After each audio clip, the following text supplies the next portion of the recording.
Hello everyone, how are you today. आज से हम बिगिन करने वाले हैं करंट अफेयर के सेशन। मैं एवरी वीक का जो सेशन है करंट रिलेटेड वो लेने वाली हूँ। My name is Pranali Paushe and I welcome you to the very first session of okay, let's just begin. आज मैं डील करने वाले कलसा बांडूरी कैनल प्रोजेक्ट से। ओके, इससे पहले आपको पता होना चाहिए कि कैनल प्रोजेक्ट इतना इंपॉर्टेंट क्यों है। ऑलराइट, तो देखते हैं हम पहले कैनल प्रोजेक्ट क्या करता है। इंटरलिंकिंग करता है रिवर्स को। ओके, पर ये प्रोजेक्ट किसी ना किसी ने तो अप्रूव किया होगा। तो ये अप्रूव करने वाली जो एजेंसी है वो नेशनल वाटर डेवलपमेंट एजेंसी है। Okay, it works under ministry of जल शक्ति। ऑलराइट, तो हम देखते हैं कि यहाँ पर NWDA जो है it works under ministry of जल शक्ति। ओके, क्या ये स्टैट्यूटरी ऑर्गेनाइजेशन है या ऑटोनॉमस है, क्या है? ओके, तो ये है ऑटोनॉमस ऑर्गेनाइजेशन। ऑलराइट, एस्टेब्लिश कब की गई थी? 1982। तो ये क्या करेगी पता है, ये जो भी प्रोजेक्ट होगा ना उसका फिजिबिलिटी रिपोर्ट जो है वो रेडी करेगी। तो प्री फिजिबिलिटी रिपोर्ट, फिर से एक feasibility report, detailed feasibility report, ये जो है वो लागू कर देगी, अप्रूव करेगी कि सर्टेन कैनल प्रोजेक्ट जो है आप कर पाओगे। ओके, और रिवर्स को इंटरलिंक करोगे। पर द मेन क्वेश्चन इज कि इंटरलिंक करने की जरूरत क्या है ना। फर्स्ट थिंग, किसी किसी जगह पर, यहां पर मैं मैप पर ही लिख देती हूँ, किसी किसी जगह पर ग्राउंड वाटर रिचार्ज के लिए इंपॉर्टेंट है ये इंटरलिंकिंग प्रोजेक्ट। किसी जगह पर इरिगेशन बहुत इंपॉर्टेंट है। हमारा तो एग्रीकल्चर इकोनॉमी है तो डेफिनेटली इरिगेशन मस्ट है। और कोई जगह पर हमेशा फ्लड का इशू होता है, तो परसिस्टेंट फ्लड इशू को हैंडल करने के लिए ये प्रोजेक्ट इंपॉर्टेंट है। अगर वाटर रिलेटेड किसी जगह पर रिसोर्सेस लैकिंग है तो वहां पर भी हम बोल सकते हैं ये इंटरलिंकिंग इंपॉर्टेंट है। ओके, सो वाटर स्कार्सिटी कोई रीजन जो है वो फेस कर रहा है, ओके, वहां पर हम ये इंटरलिंकिंग करके उस रीजन को इनोवेट कर सकते हैं। ऑलराइट, तो कलसा बांडूरी एक ऐसा प्रोजेक्ट है जहां पर इंटरलिंकिंग किया जाने वाला है। नाउ क्या करने वाले हैं एग्जैक्टली, तो दो रिवर है यहाँ पर। देखिए, ये नॉर्थन साइड पर मलप्रभा रिवर है और जो सदर्न है वो महादई रिवर है। ओके, मलप्रभा जो है वो कर्नाटका में है और महादई कर्नाटका और यहाँ गोवा है। ओके, गोवा में आ रही है। ऑलराइट, तो सेंटर ने क्या किया है, अप्रूव किया है कि ये कनाल जो है वो बिल्ड होगा कलसा और बांडूरी। यहाँ पर कलसा, नॉर्थ में कलसा, और यहाँ पर बांडूरी। ओके, ये कैनाल लिंक करेगा टू मलप्रभा रिवर और यहां से महादई से पानी जाएगा कहां पर, वहां। ओके, तो अगर वहां पर इशू हो रहा है इरिगेशन रिलेटेड या वाटर स्कार्सिटी रिलेटेड तो वो जो भी इशू होगा वो सॉल्व होगा। ऑलराइट, कनाल जो है वो बिल्ड होगा महादई से वहां पर पानी जाने के लिए। इसका इशू प्रॉब्लम क्रिएट हो रहा है गोवा रीजन को, क्योंकि गोवा में महादई रिवर इंपॉर्टेंट है। ओके, गोवा गवर्नमेंट जो है वो कुछ अलग प्रोपोजिशन चाहती है इस related. Alright, so don't go into detail exactly क्या है, बट हमें पता होना चाहिए कि कौन से रिवर यहाँ पर इंपॉर्टेंट है। तो महादई और मलप्रभा जो है उसके बारे में हम जान लेते हैं आगे। Okay, centre approved this project and this would be implemented by Karnataka government. Project will direct water from Kalsa Banduri, okay, and to the region of Malaprabha. Mahadayi river जो है जिसका सेकेंड नेम है Mandovi river, important river of Goa. Okay, Karnataka में तो important है ही और गोवा में भी वो इंपॉर्टेंट है। सेकेंड इंपॉर्टेंट रिवर कौन सा है? जुआरी। ओके, और एक बात बताती हूँ, ये जो महादई रिवर है और जुआरी जो है ना वो नेशनल वाटरवे हाईवे जो रहते हैं ना उसमें इंपॉर्टेंट पार्ट है। गोवा में नेशनल वाटर हाईवे है। Alright, now Mahadayi it originates in western घाट, ये इंपॉर्टेंट है। वेस्टर्न घाट से वो ओरिजिनेट करती है और वो नीचे की तरफ गोवा की तरफ आती है। देन कलसा एंड बांडुरी आर इट्स ट्रिब्यूटरीज, कलसा और बांडुरी उसकी ट्रिब्यूटरीज है जो मैंने आपको दिखा दिया। Important river of Goa is जुआरी, और एक सलीम अली बर्ड सेंचुरी जो है वो लोकेटेड है इन गोवा। तो ये याद रखने की बात है क्योंकि ये क्वेश्चन पूछा जा सकता है, पोटेंशियल क्वेश्चन है यूपीएससी, एमपीएससी, स्टेट एग्जाम्स या बैंक एग्जाम में। सलीम अली बर्ड सेंचुरी कहाँ पर है? गोवा में है। दूध सागर फॉल कहाँ पर है? गोवा में है। तो ये क्वेश्चन याद रखिए। ओके, नाउ मलप्रभा रिवर जो है वो कहाँ ओरिजिनेट करती है? Again it originates in western Ghats itself. Okay, और इसकी ट्रिब्यूटरी, इसकी कोई ट्रिब्यूटरी नहीं, ये ट्रिब्यूटरी है कृष्णा की, ये ट्रिब्यूटरी है कृष्णा रिवर की।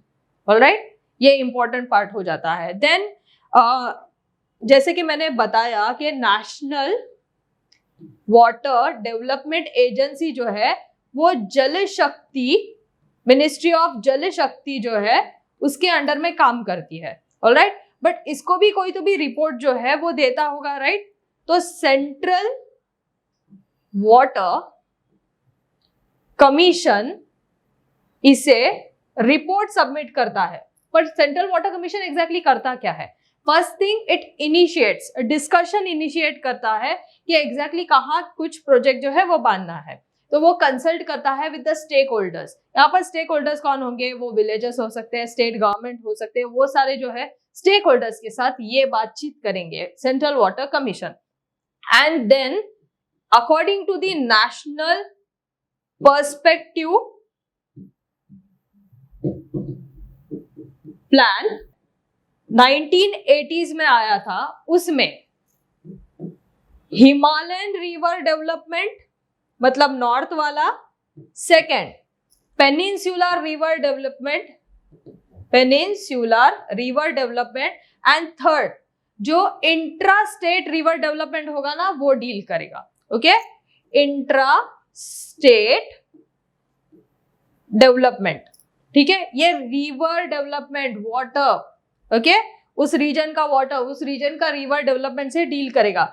इसके थ्रू हम देखते हैं कि क्या होंगे, प्रोजेक्ट्स जो है वो सैंक्शनड होंगे, प्रोजेक्ट्स जो है वो सैंक्शनड हो गया। आगे देखते हैं हम इसमें और क्या जानने की जरूरत है।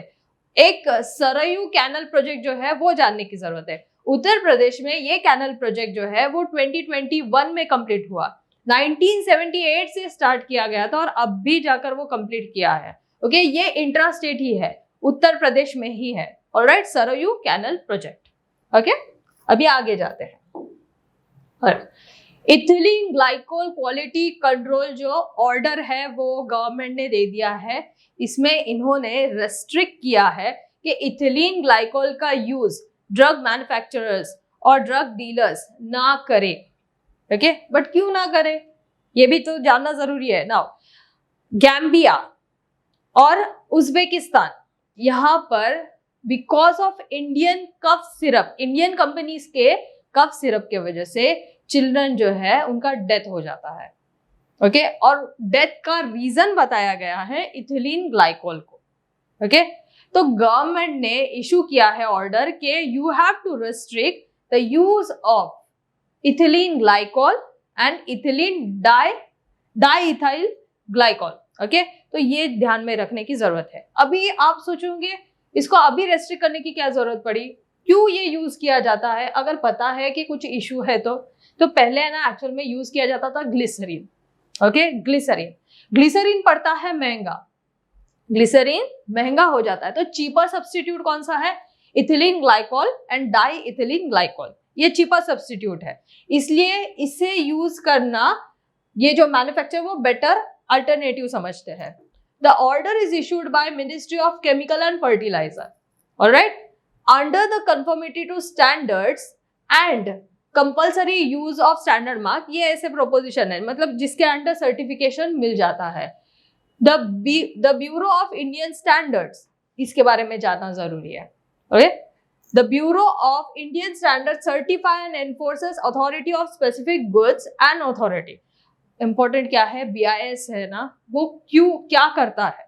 Okay, BIS department of consumer affair के अंडर में काम करता है। ओके, BIS जो है वो एक स्टैट्यूटरी ऑर्गेनाइजेशन है, एक स्टैट्यूटरी ऑर्गेनाइजेशन जो ministry of consumer food and public distribution के अंडर में काम करता है। ओके, वो क्या करेगा, अगर वो प्रोडक्ट जो है उसकी क्वालिटी अच्छी है, ओके, प्रॉपर है, तो उसको एक सर्टिफिकेशन अप्लाई करेगा, प्लस उसको एक स्टैंडर्ड मार्क जो है वो अफिक्स कर देगा। काम कौन करेगा? BIS।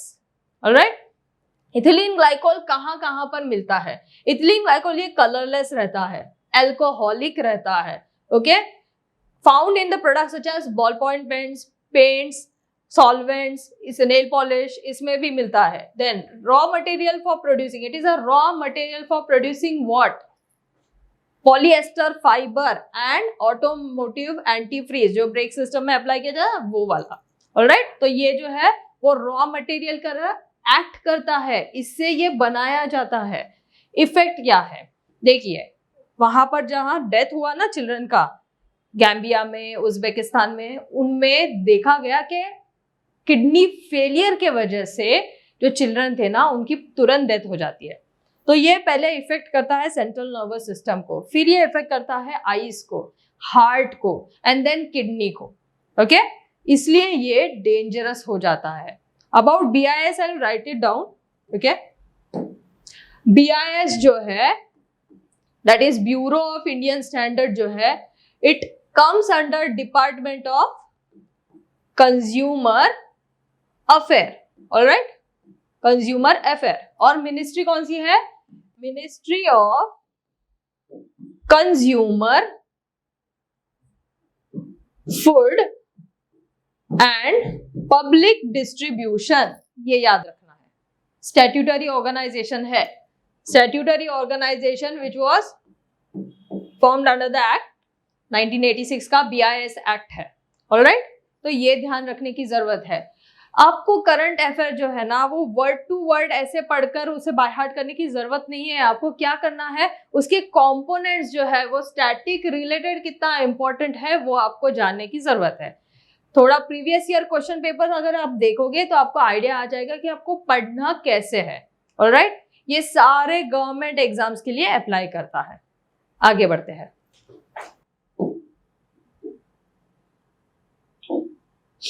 सत्येंद्रनाथ बोस, ओके, इन साइंटिस्ट के बारे में बताऊं तो ये एक पॉलीमैथ थे।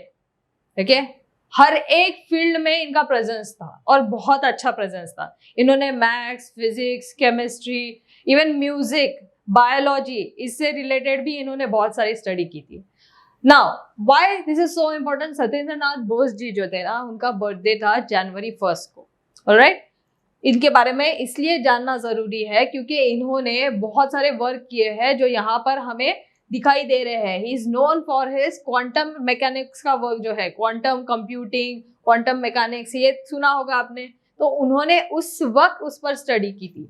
Then he is also known for studying about Planck's black body radiation. तो उन्होंने प्लैंक का थियरी जो है ना उसके बारे में पढ़ाई की थी। He made significant advances in what? Single field theory, x-ray, diffraction. इतना ज्यादा डिटेल में जाने की जरूरत नहीं। बहुत इंपॉर्टेंट क्या है पता है? इन्होंने एक स्टडी की थी एल्बर्ट आइंस्टाइन ने, और इन्होंने 1924 को स्टडी की थी। ओके, स्टडी क्या किया था? एक कंपोनेंट के बारे में।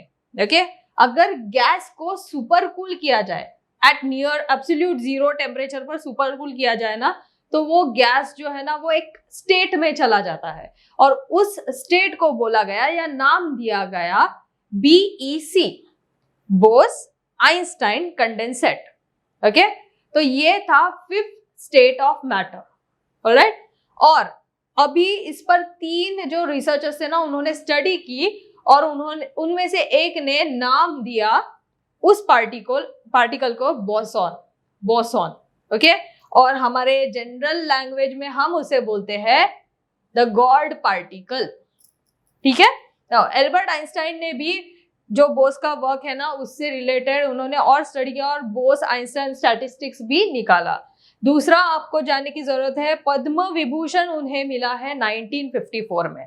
Alright, he is known for, first he is the father of God particle, he is known for Bose Einstein condensate, statics, distribution, correlation, ideal Bose of equation of state. ये सारे शायद आपने किए होंगे। ओके, नाउ आगे और क्या जानने की जरूरत है, क्या इन्होंने नोबेल प्राइज जो है उसको मिला था? नहीं मिला था। ओके, नोबेल पीस प्राइज या नोबेल प्राइज जो है इनको नहीं मिला था। यूरोजोन, यूरोजोन से पहले मैं आपको बताना चाहती हूँ कि यूरोप, ओके, यूरोप आपने देखा है मैप में, तो यूरोप में कितने टोटल कंट्रीज है? थोड़ा सोचिए, यूरोप में टोटल 44 कंट्रीज है। ये देखिए, यूरोपियन नेशन में टोटल 44 कंट्रीज है। ओके, अभी इतने सारे कंट्रीज हैं, ठीक है, तो आपस में क्या होगा? शायद झगड़ा होगा। शायद आपको पता ही होगा कि वर्ल्ड वॉर के वक्त क्या सीन होता था। तो अभी झगड़ा होगा, झगड़े के बाद वो इकोनॉमी ठप हो जाएगी, इकोनॉमी इफेक्ट करेगी तो लोगों पर भी असर हो जाएगा, पॉलिटिक्स पर, इकोनॉमिकली पूरा जो है वो सिस्टम कोलैप्स हो जाएगा। ठीक है, तो इन्होंने एक वे निकाला आफ्टर वर्ल्ड वॉर 2। इन्होंने क्या किया कि हम एक यूनियन कर देते हैं। ओके, यूरोपियन यूनियन जो है वो किया गया, यूरोपियन यूनियन। ओके, इसके लिए इन्होंने एक ट्रीटी साइन की थी जिसे नाम है maastricht ट्रीटी। ठीक है, maastricht ट्रीटी 1992-93 का ट्रीटी है ये। नाउ यहाँ पर इन्होंने क्या किया बताया कि हमें ना स्टेबिलिटी लानी है, हमारे कंट्रीज में हमें स्टेबिलिटी लानी है। अगर स्टेबिलिटी होगी, अगर पीस होगा, प्रॉस्पेरिटी होगी, तो इसमें क्या होगा? हमारी जो इकोनॉमी है वो फ्लरिश करेगी, हमारी जीडीपी में ग्रोथ भी अच्छा हो जाएगा, ऊपर से हम वर्ल्ड इकोनॉमिक ऑर्डर में थोड़ा इन्फ्लुएंस अच्छा कर पाएंगे, मार्केट स्टेबिलाईजेशन होगा, तो बहुत सारे पॉजिटिव्स हो जाएंगे। इसलिए यूनियन करना बहुत ही इंपॉर्टेंट इनको लगा। ओके, यूरोपियन यूनियन इन्होंने बनाया, ओके, एक प्रॉपर ऑर्डर फॉलो करने के लिए, और उसमें उन्होंने एक यूरो एरिया करके या यूरो जोन करके लाया। ऑलराइट, करंटली यूरो क्या है? करेंसी है। ओके, पर किसकी? Euro is the official currency of 20 countries. कितना? 20 कंट्रीज आउट ऑफ 27। अभी बोलेंगे 27 क्या? 27 मैंने बोला ना, यूरोपियन यूनियन, यहाँ पर 27 कंट्रीज है जिन्होंने ज्वाइन किया यूरोपियन यूनियन को। Okay, now out of that 27 जो 20 कंट्रीज है ना, वो ऑफिशियली यूज करती है कौन सी करेंसी? Euro currency. अभी सोचिए, अगर आप किसी कंट्री में गए, ओके, और आपने वहां का पैसा लिया, आप दूसरे कंट्री में गए, आपको चेंज कराना पड़ता है, दूसरा उसका कंट्री का, फिर तीसरे कंट्री में गए, फिर उनका चेंज करा, तो उसमें क्या हो जाता है कि एक तो दिक्कत भी हो जाती है, ओके, दूसरा उसके चार्जेस भी होते हैं कि इतना इतना पैसा अगर आप लोग ट्रांसफर करा रहे हो या चेंज करके ले रहे हो तो उसके कुछ ऐसे फीस रहते हैं। ठीक है, तो यहाँ पर ऐसे प्रॉब्लम फेस नहीं करनी पड़ेगी क्योंकि कॉमन करेंसी है। तो आप देखते हो currently the euro is official currency of 20 out of 27 EU member countries which together constitute what the euro area. यहाँ पर कौन से कंट्रीज है देखिए, Belgium, Germany, Ireland, Spain, France, Italy, Luxembourg, Netherlands, Australia, Slovakia, बहुत सारे हैं। रिसेंट एडिशन है क्रोएशिया, रिसेंट एडिशन है क्रोएशिया। तो बस देखकर रखिए कि मैप के अंदर क्रोएशिया कहाँ आता है, ये आपका टास्क हुआ। ओके, ना यहाँ पर शेंगन एरिया जो है ये मैंने देखकर रखा है, बहुत सारे लोग है ना शेंगन एरिया जो है वो जानते नहीं होंगे एग्जैक्टली क्या है। शेंगन एरिया इजी है, ऐसे एरिया जहां पर पासपोर्ट या म्यूचुअल बॉर्डर के जो कंट्रोल मैकेनिज्म है वो निकाल दिए गए हैं। मतलब आपको क्या करना पड़ेगा, अगर यहाँ पर घूमने के लिए आना है ना तो आपको बस ट्रैवल वीजा करके जो है वो दिखाना है, तो आप इन कंट्रीज में घूम पाओगे। इसे बोला जाता है Schengen area, Schengen area. Okay, तो इन्होंने क्या किया है, they have abolished all passport and all other types of the mutual border control जो रहता है ना वो वाला। तो यहाँ पर और क्या ध्यान देने की जरूरत है कि इन्होंने फ्रीडम क्यों ऐसे किया है, फ्रीडम अश्योर करने के लिए, सिक्योरिटी इंश्योर करने के लिए, जस्टिस इंश्योर करने के लिए कि ये एरिया जो है वो पीसफुल है, आप यहाँ पर आराम से घूम सकते हो। ओके, आपस में इनकी स्टेबिलिटी बहुत है। It functions as a single jurisdiction under what? A common visa policy. Okay? For international travel purpose. सिर्फ ट्रैवल पर्पस के लिए है, वर्क पर्पस के लिए नहीं, उसके लिए अलग से आपको वीजा जो है वो लगेगा. ऑलराइट, आगे बढ़ते हैं. हाँ, डेप्रिसिएशन, ये तो डेफिनेटली बहुत न्यूज में आता है. ओके, क्योंकि आप देख सकते हो कि रशिया यूक्रेन का वॉर जब से हुआ है, सारे countries in the world effect हो रहे हैं. उनकी करेंसी जो है उसकी वैल्यू डेप्रिशिएट हो रही है. अभी आप सोचेंगे क्या है मैम, डेप्रिसिएशन क्या है? बताती हूँ, इजी है. पहले बात, हम ये अज्यूम करते हैं, अभी फिलहाल के लिए हम ये अज्यूम करते हैं कि कोई भी कंट्री जो है वो डॉलर में ट्रेड कर रही है. क्यों ट्रेड कर रही है? ग्लोबली हमने कुछ जो करेंसीज है ना, उसमें ट्रेड करना जो है वो अलाउ किया है. हम खुद ही उनके साथ एक पैक्ट कर लेते हैं, ट्रेड डील कर लेते हैं कि हाँ, इस करेंसी में हम डील करेंगे. ठीक है, तो डॉलर में जो है हम डील कर रहे हैं. ओके, तो अगर समझो $1 का हम यहां से पैसे दे रहे हैं 5 रुपीज. Okay, 5 rupees. महंगाई बढ़ गई, उसका अभी हम दे रहे हैं 10 रुपए, और महंगाई बढ़ गई, उसका दे रहे हैं 55 रुपीज, और बढ़ गई. अभी के सिस्टम में $1 का हम दे रहे हैं कितना? 84 रुपीज. मतलब हमारी इंडियन रुपी, उसकी जो वैल्यू है वो कम होती जा रही है, वो वीक होती जा रही है. ओके, हमारी जो ट्रेजरी है उसमें से पैसे जाते ही जा रहे हैं. ठीक है, उसकी वैल्यू वीक होती जा रही है. वही अगर उल्टा हो रहा है तो वो स्ट्रांग होती जाएगी. ओके, तो इसका मतलब क्या है? इसका मतलब ये है कि जैसे जैसे रुपी वीक होती है, ओके, या जैसे जैसे कोई करेंसी वीक होती है, उसे बोला जाता है डेप्रिसिएशन. ठीक है, और अगर वही रुपी या वही करेंसी स्ट्रांग होती है तो उसे बोला जाता है एप्रिसिएशन. ठीक है, मतलब अगर मैं बोल रही हूं $1 इज इक्वल टू 84 रुपीज, मतलब वो नीचे गिरती जा रही है, और यहां पर अगर वो 60 हो जाए अचानक से तो वो स्ट्रांग हो गई, वो एप्रिसिएशन होता है. इंडियन रुपी, पिछले साल का एक डेटा है, Indian rupee depreciated by around 10 against the US dollar. कितना? 10%. और ऐसे बोला जाता है कि एशिया में वर्स्ट परफॉर्मिंग करेंसी हमारी थी, worst. Okay, now the countries forex reserve जो है वो भी धड़ाम से, फॉरेक्स रिजर्व मतलब क्या?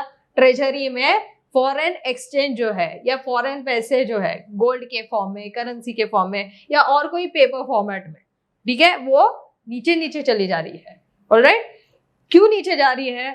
फर्स्ट थिंग, यूएस ने क्या किया है? एग्रेसिवली रेस किया है अपने इंटरेस्ट रेट को. अभी आप बोलोगे ये क्या है मैम? ओके, यूएस क्या करता है पता है? इंटरेस्ट रेट को रेस करता है, और कुछ जो इन्वेस्टर्स रहते हैं ना, वो देखते हैं कि अरे कहां पर हमें इंटरेस्ट ज्यादा मिलेगा.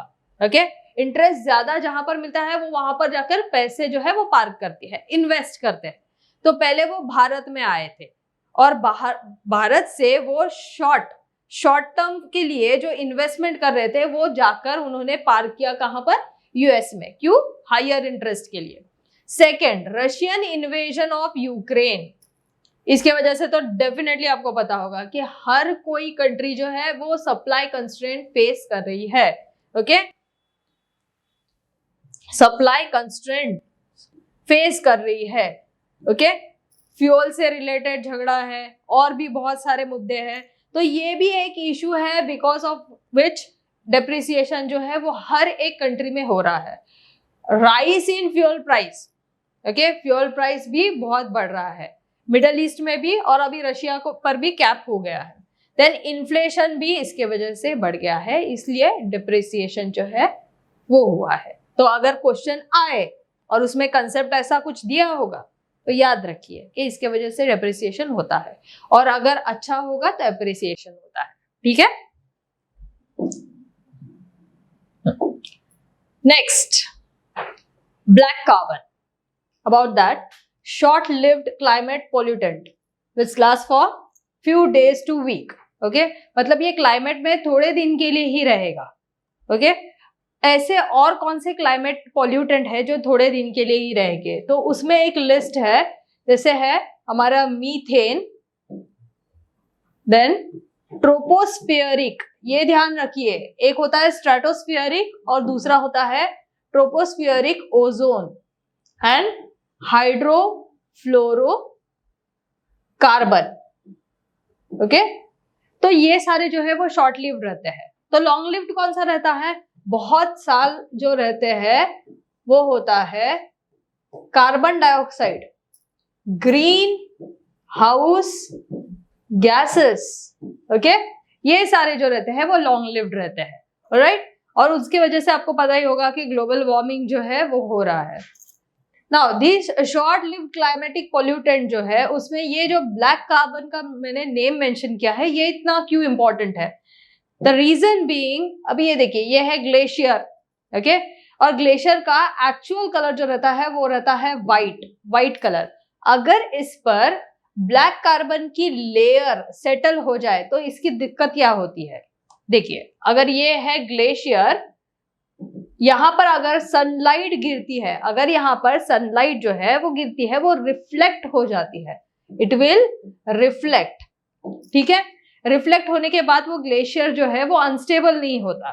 ठीक है, बट यहाँ पर जो ब्लैक लेयर है, ओके, उसके वजह से सनलाइट अब्सॉर्ब होती है, और लाइट के साथ डेफिनेटली सन हीट भी अब्सॉर्ब हो जाएगी और ग्लेशियर मेल्ट करना स्टार्ट हो जाएगा. और उसकी दिक्कत क्या है कि आपको वाटर की लेवल जो है वो बढ़ी हुई दिखेगी. तो ये देखिए, यहाँ पर इंपैक्ट मैंने क्या मेंशन किया है, it results into glacier melting. Okay, glacier retreat, definitely retreat हो जाएगा, कम होते जाएगा. Increase in glacier lakes. Okay, glacier lakes भी इंक्रीज हो रहे हैं, रिवर का जो वाटर लेवल है वो भी इंक्रीज हो जाएगा. आपको फिर वहां पर फ्लडिंग और ऐसे सारे दिक्कतें जो है वो नजर आएगी. अफेक्ट्स द स्नो अल्बिडो, ये मैंने बोला ना रिफ्लेक्शन वाला. ओके, उसे बोला जाता है snow albedo. It affects what? The snow albedo. मतलब अगर यहाँ पर ब्लैक कार्बन जो है उसका डिपॉजिट हो जाता है तो उसका अल्बिडो जो है वो लेसर हो जाएगा. ऑलराइट, हेल्थ इंपैक्ट्स किस पर? वहां पर जो फ्लोरा है, फौना है, सेकेंड थिंग जो ह्यूमन है, जो डिपेंडेंट है उस एरिया में रिवर पर, ओके, उसका लेवल राइज हो रहा है और कुछ दिक्कतें हो रही है, डेफिनेटली इन पर इम्पैक्ट हो जाएगा. एंड उनके लाइवलीहुड पर भी फिर इम्पैक्ट हो जाता है. ऑलराइट, ब्लैक कार्बन यूजफुल भी है. ओके, कहाँ पर? टायर इंडस्ट्री में, वो स्ट्रेंथनिंग के लिए यूज किया जाता है. लेदर एंड इलेक्ट्रिकल इक्विपमेंट्स में भी फाउंड आउट होता है. पर ये मिलता कहाँ से है? ये मिलता है अगर आप इनकम्प्लीट कंबशन करते हो, कंप्लीट कंबशन नहीं, इनकम्प्लीट कंबशन करते हो फॉसिल फ्यूल का. ओके, फिर व्हीकल में से क्या निकल रहा है? Gas, diesel, pollutants. तो इसके वजह से आपको वो काला काला जो रंग दिखता है ना, वो ब्लैक कार्बन रहता है. ऑलराइट, एक है ब्लैक कार्बन और दूसरा कंसेप्ट है ब्लू कार्बन, जो पिछले साल क्वेश्चन में आया था, इसलिए यहाँ पर मेंशन करती हूँ. तो यहाँ पर उन्होंने जो आंसर दिया था वो था captured by marine ecosystem. Okay, marine and coastal ecosystem. ठीक है, पर एग्जैक्टली होता क्या है इसमें? ओके, ब्लू कार्बन में जो मरीन कोस्टल सिस्टम में जो फाइटोप्लैंक्टन्स, मतलब क्या, छोटे प्लैंक्टन्स रहते हैं. ओके, छोटे प्लैंक्टन्स प्लस जो कोस्टल सिस्टम है वहां पर रहेंगे मैनग्रूव्स, शेल्फ, यहाँ पर सी ग्रासेस या टाइडल मार्शेस जो रहते हैं ना, वो क्या करेंगे? कोस्टल इसमें मैनग्रूव्स, सी ग्रासेस और क्या था? Tidal marches. ये क्या करेंगे? कार्बन डाइऑक्साइड को एनवायरमेंट में से लेंगे. क्या करने के लिए? कार्बन डाइऑक्साइड को यूज करेंगे फोटोसिंथेसिस प्रोसेस में, और उसे स्टोर करेंगे. क्या ये यूजफुल है? हाँ। इस पर डिपेंडेंट कौन है? फिश स्टॉक्स जो है वो डिपेंडेंट है, वहां की कम्युनिटी डिपेंडेंट होगी। ओके, पूरा मरीन जो इकोसिस्टम है वो डिपेंडेंट है, इसलिए ब्लू कार्बन इंपॉर्टेंट है। ऑलराइट, ये कंसेप्ट समझ में आया? आगे बढ़ते हैं। सिरसा या सरसा। ओके, सिरसा या सरसा रिवलेट जो है वो क्यों इतना इंपॉर्टेंट है? It rises in Shivalik foothill. अभी शिवालिक फुटहिल कहां पर है? आपको हिमालय के बारे में पता है क्या? एक होता है ग्रेटर हिमालय। ओके, ग्रेटर जो सबसे नॉर्थ में है वो ग्रेटर हिमालय में है। ओके, एंड देन थोड़ा छोटा उससे हो जाएगा मिडिल हिमालय, मिडिल। ओके, और उससे भी छोटा होगा शिवालिक, शिवालिक। ओके, शिवालिक जो है वो southern part, southern part. Okay, वहां पर आपको शिवालिक मिलेगा, उसे लोअर हिमालय भी बोला जाता है। ठीक है, शिवालिक फुट हिल्स में आपको ये सिरसा या सरसा रिवलेट जो है वो दिखेगा। ऑलराइट, वहां से वो आता है, राइज करता है, and this is found in Himachal Pradesh. It joins river Sutlej, Sutlej को ज्वाइन करता है। तो आपको पता होना चाहिए सतलज कहां से राइज हुआ। तो सतलज जो है वो राइज हुआ कहां? तिब्बत।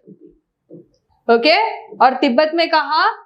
लेक राक्षस तल, लेक राक्षस तल।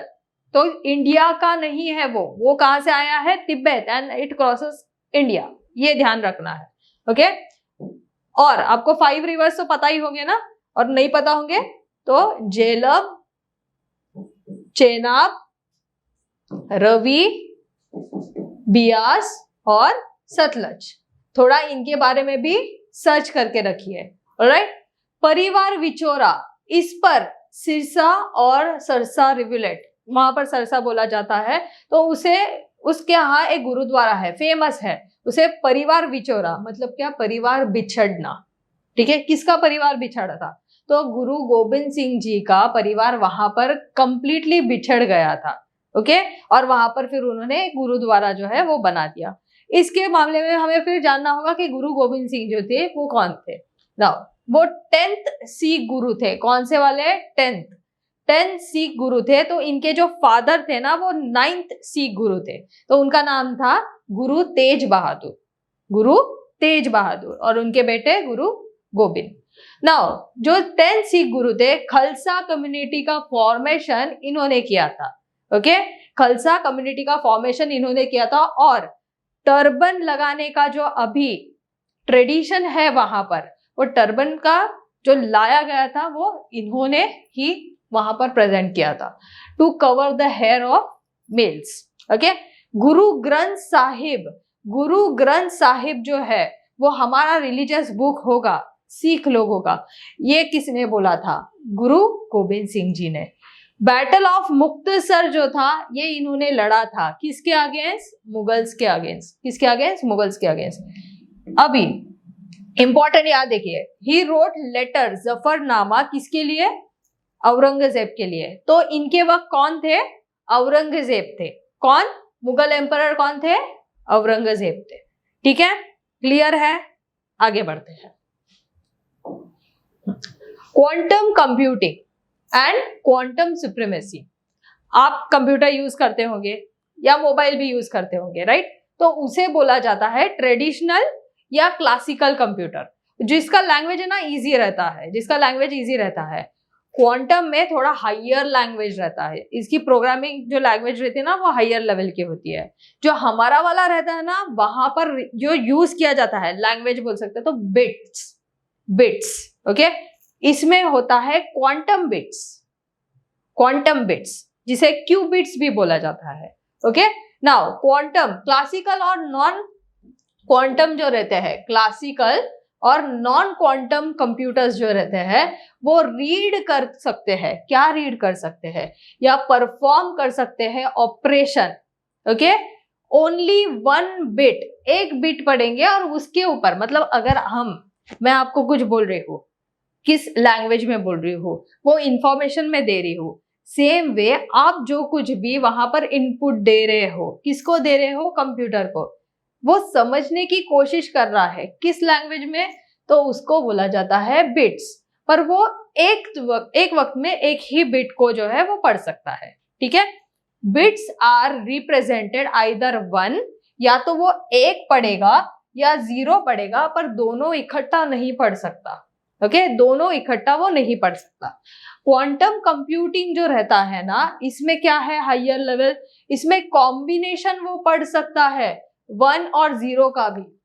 ओके, इसके वजह से इसका लेवल जो है वो हायर हो जाता है। क्वांटम सुप्रीमेसी मतलब क्या? क्वांटम सुप्रीमेसी मतलब आप क्लासिकल कंप्यूटर या नॉन क्वांटम वाला कंप्यूटर यूज नहीं कर रहे हो, आप यूज करने वाले हो क्या? Quantum computing to solve any problem. Problem कोई भी हो सकती है, वो फाइनेंस रिलेटेड हो सकती है, वो हेल्थ केयर रिलेटेड हो सकती है, वो प्रोफाइलिंग रिलेटेड हो सकती है, एनीथिंग आप यूज कर रहे हो क्या? Quantum computing. इसे बोला जाता है क्वांटम सुप्रीमेसी, ठीक है। नाउ एप्लीकेशन किसमें है? Artificial intelligence, artificial intelligence, computational chemistry, cryptography, forecasting of weather, climate modelling कि वहां पर क्या परसिस्टेंट क्लाइमेट में क्या इन्फ्लुएंस हो रहा है, ह्यूमन इन्फ्लुएंस या कैसे चेंज होता जा रहा है, ये सारा कौन बताता है? Quantum computing. आर्टिफिशियल इंटेलिजेंस आपको तो पता ही होगा ना, आप बोल रहे होगे किसी मोबाइल पर ये मूवी लगा दो, ओके। तो अगर आप ऐसे लैंग्वेज, स्पीच रिकॉग्निशन या और कोई services, financial services, expert services computer through जानना चाहते हो, तो वो उसे बोला जाता है आर्टिफिशियल इंटेलिजेंस, ओके। आजकल के वक्त में ऐसे बोला जाता है ना, लाइट ऑन लाइट ऑफ, आप क्या एग्जैक्टली क्या कर रहे हो, वो रिकॉग्नाइज कर रहा है आपका वॉइस और उस हिसाब से आपकी कमांड के हिसाब से जो है वो आपको एक रिजल्ट दे रहा है। Artificial intelligence that means simply कि वो ह्यूमन की तरह बिहेव करने की कोशिश कर रहा है, it's trying to simulate humans, okay. इसे बोला जाता है आर्टिफिशियल इंटेलिजेंस, ऑलराइट। तो आगे बढ़ते हैं। प्रज्वला चैलेंज, अभी ये मैंने जानबूझ कर लिया है, क्वेश्चन आ नहीं सकता पर बहुत कंफ्यूजन भी हो सकता है। देखिए, प्रज्वला चैलेंज जो है, it show cases your idea, you can show case your idea about what? About rural Indian economy, about rural Indian economy. आपको अगर कुछ आइडियाज देने हैं कि कैसे उनको डेवलप किया जा सकता है, तो आप इस चैलेंज में जो है पार्टिसिपेट कर सकते हैं, ओके। इस गवर्नमेंट के जो चैलेंज है वो पार्टिसिपेट कर सकते हैं। पर अभी ध्यान देने की जरूरत क्या है? एक है उज्ज्वला, यहाँ पर प्रज्वला है, उज्ज्वला, ओके। उज्ज्वला में भी 2 है, ओके। एक है प्रधानमंत्री उज्ज्वला योजना या उज्ज्वला स्कीम, ओके, और दूसरा है खुद उज्ज्वला, ओके। तो ये जो है ना, ये वाला प्रधानमंत्री उज्ज्वला स्कीम जो है ना, it comes under ministry of petroleum and natural gases, इसके अंडर में आता है। और इसमें जो हाउस होल्ड, ओके, जहां पर फायरवुड या ऐसे ट्रेडिशनल कुकिंग फ्यूल जैसे गोबर गैस और ये गोबर जो रहता है काउडंग, उसका यूज किया जाता है, उसको प्रिवेंट करने के लिए, उसको रिड्यूस करने के लिए ये लोग प्रोवाइड करेंगे। कौन? गवर्नमेंट प्रोवाइड करेगा। LPG, clean cooking fuel provide करेंगे, किसको? विमेन को, ताकि उनकी हेल्थ की जो दिक्कत होती है प्लस एनवायरमेंट को जो हार्म हो रहा है ना, वो रिड्यूस करने के लिए क्या प्रोवाइड किया जाएगा? LPG, clean cooking fuel, okay. तो ये होता है प्रधानमंत्री उज्ज्वला स्कीम जो 2016 में आया था। पर ये उज्ज्वला, सिर्फ उज्ज्वला स्कीम जो है ना, it works under ministry of women and child development, it work under women and child development. तो यहाँ पर क्या है कि अगर सेक्सुअल ट्रैफिकिंग या ऐसे कुछ विक्टिम्स जो है उनको रिहेबिलिटेट करना होगा ना, देखिए सेक्सुअल ट्रैफिकिंग जो ह्यूमन का ट्रैफिकिंग होता है ना, वुमेन होगा या मेल होगा, ऐसे कोई दिक्कत नहीं है। तो इसमें अगर ट्रैफिकिंग होता होगा और जिनको इनमें से रेस्क्यू किया गया है उनको रिहेबिलिटेट करने के लिए ये वाला है, ठीक है। ये भी गवर्नमेंट का है, वो भी गवर्नमेंट का है, बस नाम देखिए, प्रधानमंत्री उज्ज्वला योजना, और यहाँ पर सिर्फ उज्ज्वला स्कीम, यहाँ पर प्रज्वला चैलेंज। दिक्कत हो जाती है तो ऐसे वाले जो स्कीम्स हो गए ना, सेपरेटली लिख कर रखना है। आगे बढ़ते हैं। हैफा, अब ये तो बहुत इंपॉर्टेंट हो जाता है। हैफा देखिए, higher education financing agency.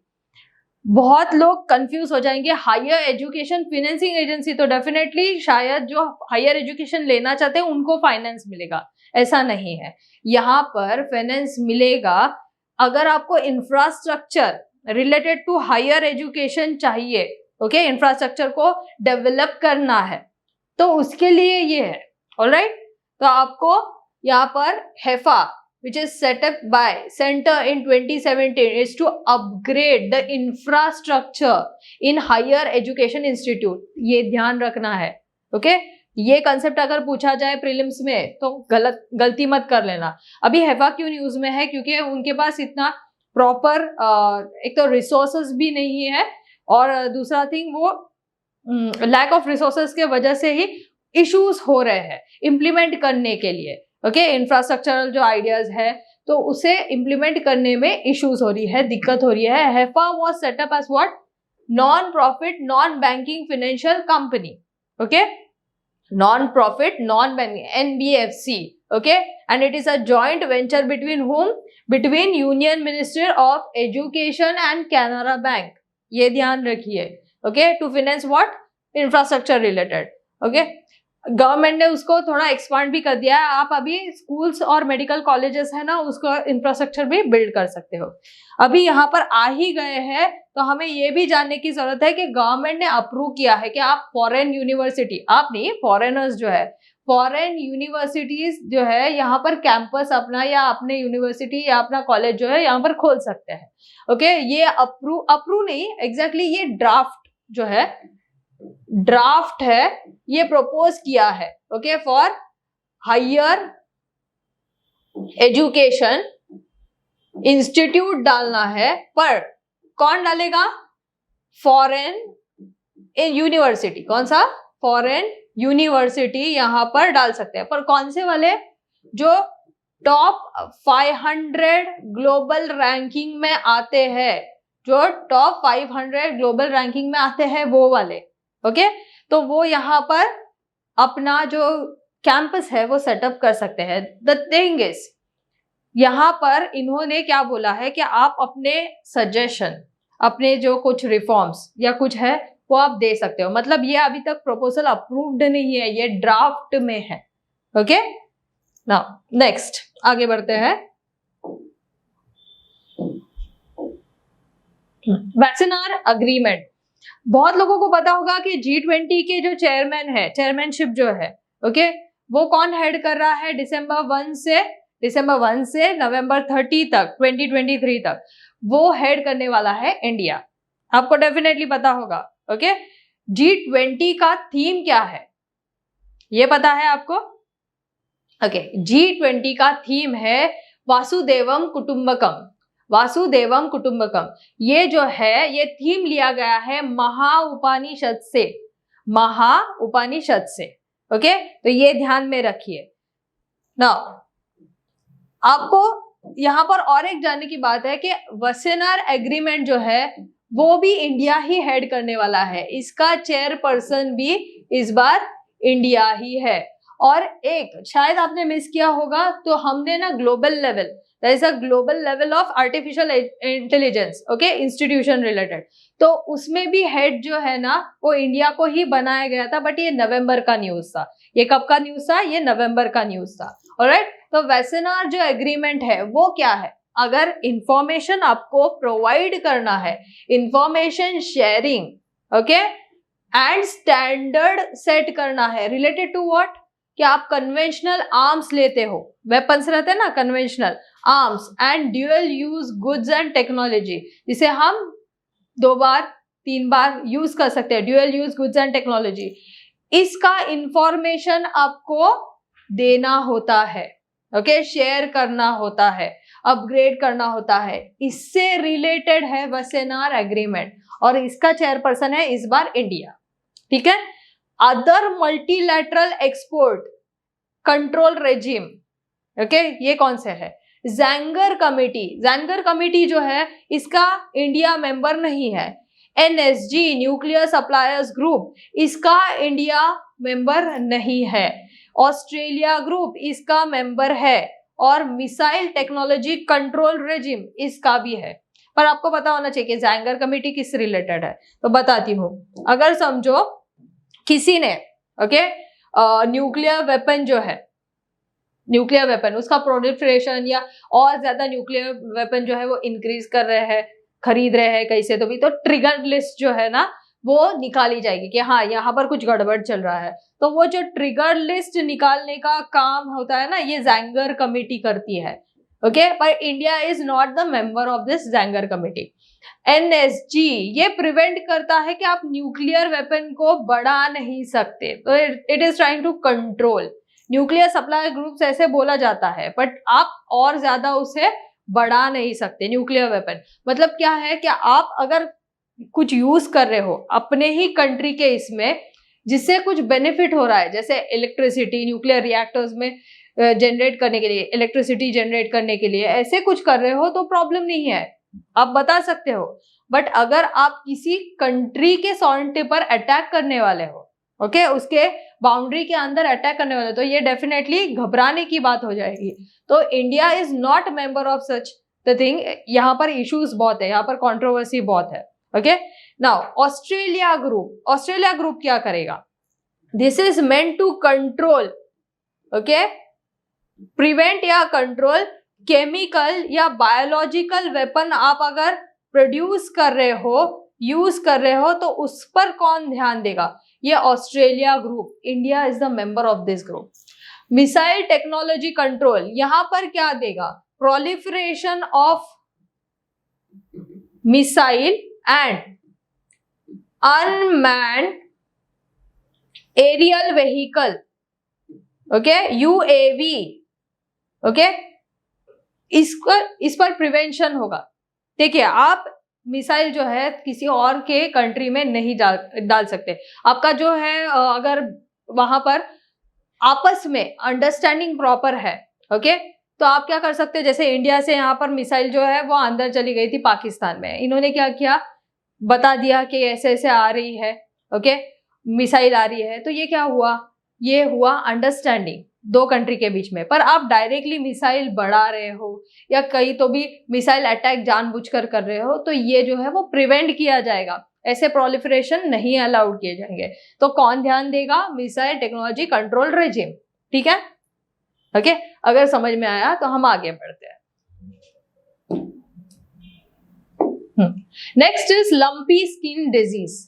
Lumpy skin disease जो थी बहुत न्यूज में थी, और इसका अभी एक गुड न्यूज ऐसे आया है कि जो आईकार है, Indian council of agricultural research, इन्होंने लंपी के लिए वैक्सीन निकाली है, that is lumpy ProVac, which is safe to use in animals. अभी आप बोलेंगे मैम लंपी स्किन डिजीज होता क्या है? देखिए, लंपी स्किन डिजीज जो है वो वायरल डिजीज है, okay, viral disease which is caused in what? Cattle and buffalo, okay, viral skin disease हो जाती है यहाँ पर। ये हाईली कंटेजियस है, मतलब अगर किसी एक को भी हो गया ना तो वो स्प्रेड हो जाती है, ओके, कैटल्स में, बफेलोस में, और वो उनके डेथ में भी मतलब डेथ हो सकती है उसमें, कंडीशन ऐसे। तो देखिए यहाँ पर viral diseases of cattle and buffalo, okay, with relatively low mortality. पर आप देख सकते हो कि वो है ना बहुत सूख जाते हैं, खाना खाना ये सब कुछ बंद हो जाता है उनका। It does not affect humans, it does not affect humans, ये ध्यान रखिए, वो अफेक्ट नहीं करता ह्यूमंस को, okay. It is transmitted, transmission वाला भी ध्यान दीजिए, it is transmitted by flies and mosquitoes, it is transmitted by flies and mosquitoes. Now ticks में भी ये कर सकता है। आईकार के बारे में थोड़ा जान के रखिए, ये क्या है? ICAR is what? ICAR is autonomous, autonomous what? Organisation और body which is responsible for coordinating agriculture education. Agriculture education क्या होगा ना, ये रेस्पॉन्सिबल है आईकार का। तो ये इस पर थोड़ा पढ़ के रखिए, ऑलराइट। लंपी प्रोवैक जो है ये इन्होंने ये वैक्सीन निकाला है, सेल मीडिएटेड इम्यून रेस्पॉन्स जो है वो जनरेट करने के लिए इन कैटल्स एंड बफेलोस, ऑलराइट। तो इनके बेबीज को भी ये दिया जाएगा ताकि ये लंपी स्किन डिजीज जो है ना इनको ना हो। ये लंपी स्किन डिजीज क्या इंडिया में ही है, ओके, ये मतलब इंडियन कॉन्टिनेंट में ही फाउंड आउट, इंडियन या सब इंडियन कॉन्टिनेंट में ही मिलेगा, नहीं, ऐसा नहीं है। ये जाम्बिया में 1829 को हुआ था। कहाँ पर? जाम्बिया में। और जाम्बिया से वो स्प्रेड होकर अफ्रीका, अफ्रीका से स्प्रेड होकर मिडल ईस्ट, मिडल ईस्ट से स्प्रेड होकर ये एशिया में एंटर करता है, और फिर हो जाता है लंपी स्किन डिजीज ऑलमोस्ट ये वाले रीजन में। ठीक है, आगे स्टॉकहोम प्लस 50।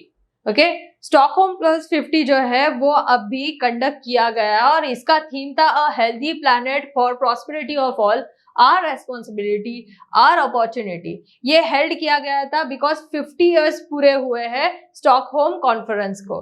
तो 1972 में पहला वाला जो था वो हेल्ड किया था, first global convergence on planetary environment and natural resources. Now ध्यान देने की जरूरत है, 1972 से पहले एनवायरमेंट मिनिस्ट्री ऐसे करके नहीं थी। 1972 ये कॉन्फ्रेंस के बाद एनवायरमेंट मिनिस्ट्री बनती है। दो और एक चीजें ध्यान देने की जरूरत है, Stockholm conference is different from convention. Convention क्या होता है पता है? जहां पर कंट्रीज जो है रहते हैं ना, उनके हेड आते हैं और वो डिसाइड करते हैं कि क्या होगा। ओके, क्या अगर कुछ प्रॉब्लम है उसका एक्शन हम कैसे लेंगे, ये साइन किया जाता है, मतलब ये इंपॉर्टेंट बन जाता है, ये उन पर लीगली बाइंडिंग हो जाता है जिसे वो रिफ्रेन ना कर सके। कॉन्फ्रेंस क्या होता है? यहाँ पर लोग जो है, स्टेक होल्डर्स जो है, डेवलपिंग एंड डेवलप कंट्रीज जो है वो आती है, डिस्कस करती है, डिबेट करती है कि क्या इशू हुआ है, कैसे हैंडल करना है। कॉन्फ्रेंस ये होता है, लीगली बाइंडिंग नहीं होता। ओके, और कन्वेंशन जो है वो लीगली बाइंडिंग होता है। तो यहाँ पर Stockholm convention, it is a global treaty, ध्यान रखिए ये, it is global treaty related to what? ये ग्लोबल ट्रीटी है related to persistent organic pollutant. Okay, POP, persistent organic pollutant. Okay, organic जैसे अगर कोई एग्रीकल्चर में स्प्रे कर रहा है, ओके, कोई केमिकल, तो वो क्या हो जाता है? ऑर्गेनिक पॉल्यूटेंट का काम कर सकता है, कोई केमिकल जो परसिस्टेंटली एनवायरमेंट में रह सकता है। ऑलराइट, तो उस रिलेटेड ये है। ठीक है, कौन? Stockholm convention. ऑलराइट, आगे बढ़ते हैं। हाँ, नाउ मैं लास्ट में ये कहना चाहूंगी, आपको अगर ये सेशन पसंद आया होगा तो डेफिनेटली आप लाइक कर सकते हैं एंड कमेंट में बता सकते हैं कि आपको और क्या चाहिए इसमें। हम वीकली